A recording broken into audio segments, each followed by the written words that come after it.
Hey YouTube. Well, I'm going to talk about Joel Osteen. I guess a lot of people are already talking about this story. I don't know if it's right or wrong to just jump on the bandwagon, but I do have an opinion about this. So Joel Osteen, he is the pastor and head of Lakewood Church in Houston. We all know what's going on in Houston. It is heartbreaking. I don't know what the thinking is. I mean, they're in desperate condition. Think of a city the size of Los Angeles being totally covered with water. Serious business. This man has got a stadium. First of all, that he even has a stadium, a stadium that holds 16 to 17,000 people. It's obscene. Why do you need a stadium that big? Why do you need a church that big? This brings up the whole subject of the mega church, which I'm not going to get into this because that is a subject on its own. Why do we need these mega churches? I don't know.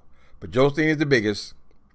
And in a general way, I kind of get the impression Joel is okay. I have a lot more doubt about his wife. You ain't supposed to talk about the wife. Yes. When they entered the arena, I was watching, who was it? Was it Larry King? Whoever was interviewing him when we were fighting for gay marriage. And out of nowhere, I think it was Larry King. It might have been, I don't think it was Anderson. Must have been Larry King. While Larry was asking Joel about the current situation going on with gay marriage, then it hadn't passed yet. She gonna stick her head around here. Oh, we don't believe in that. We don't believe in that.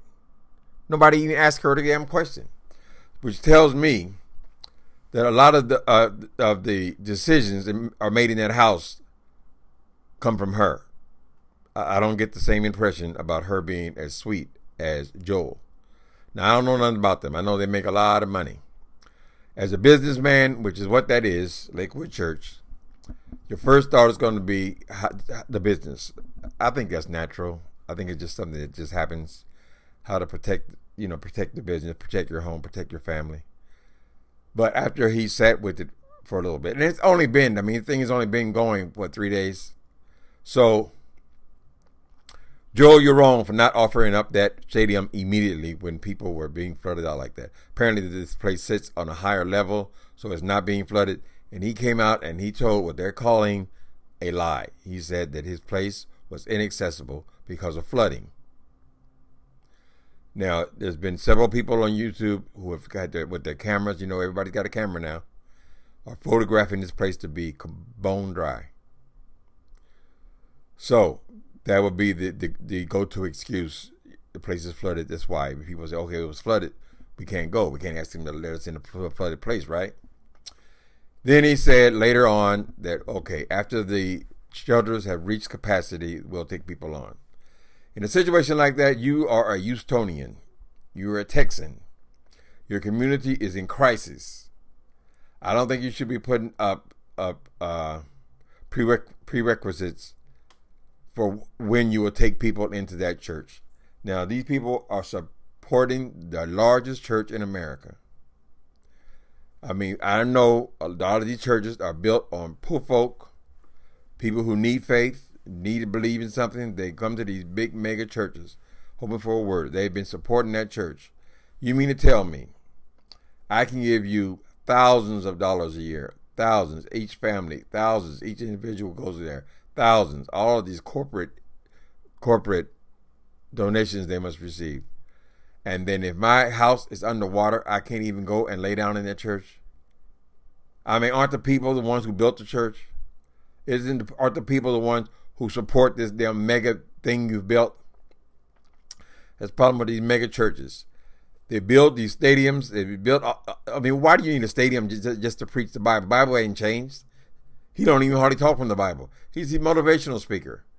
So, okay, I said I wasn't going to go into the mega church phenomenon.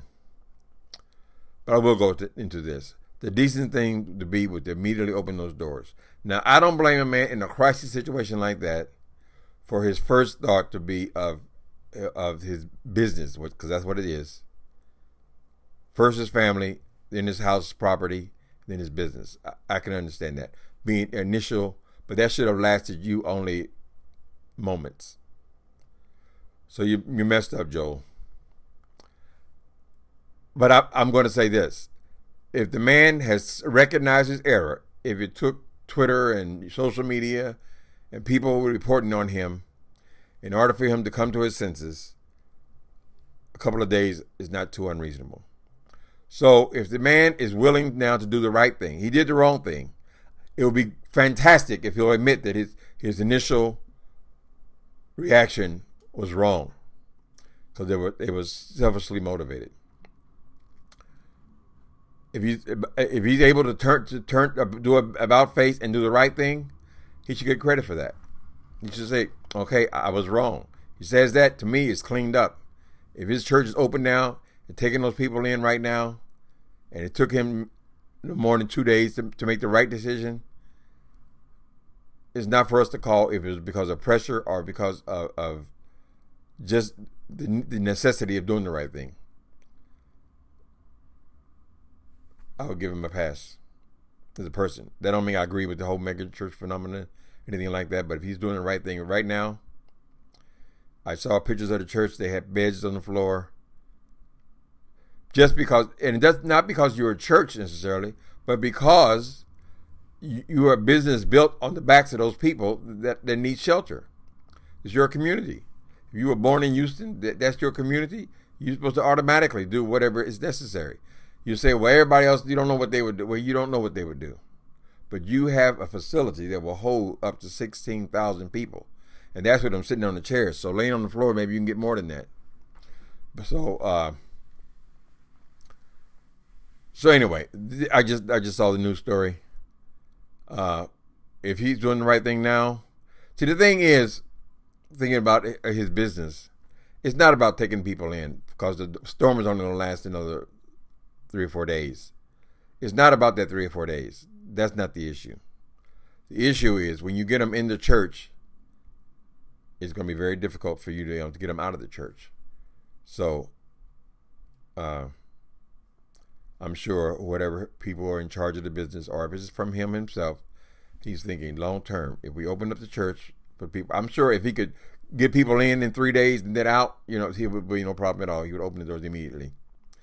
The thing is, he's going to have to shut that church down, and it looks like from what I'm seeing on the news, for quite some time. It's going to take a while to put back Houston where it's inhabitable again. There's mold, there's rot, and all that water. It's going to be a long-term commitment, but they can afford to do that. They've made millions and millions and millions of dollars from that place. They should give back. This is a chance for them to actually give something back to the community. So, I know he'd rather just give you a little bit of money, but they're in a crisis situation. It's an emergency. Okay, Joel, so you get 1 point off for not immediately opening the doors, but, I mean, that's not really the issue. The point is you're doing the right thing right now. So, it's no time to be political, no time to be just making life hard on him. Important thing is now they're in crisis and Houston is underwater. So Joel Osteen's doing the right thing now. Lakewood Church is doing the right thing now. I think we should give him some points for that as well. So you lose 1, you gain 3, in my opinion. All right. God bless Houston. I pray this thing will not last forever. So far, I've only heard a death count of 2 people. That's pretty amazing, and I hope it doesn't go up. People are found. We don't have another Katrina, although it kind of looks like that. All right, Joel, do the right thing. You'll have haters, but it'll pass. If you do the right thing, it'll pass. If you were to blow this and leave those people out there in that water, and some of them even died, Lakewood would never recover. So it's important to do the right thing now, not for the business, but for your community, for your state and your city. Okay. Later, people.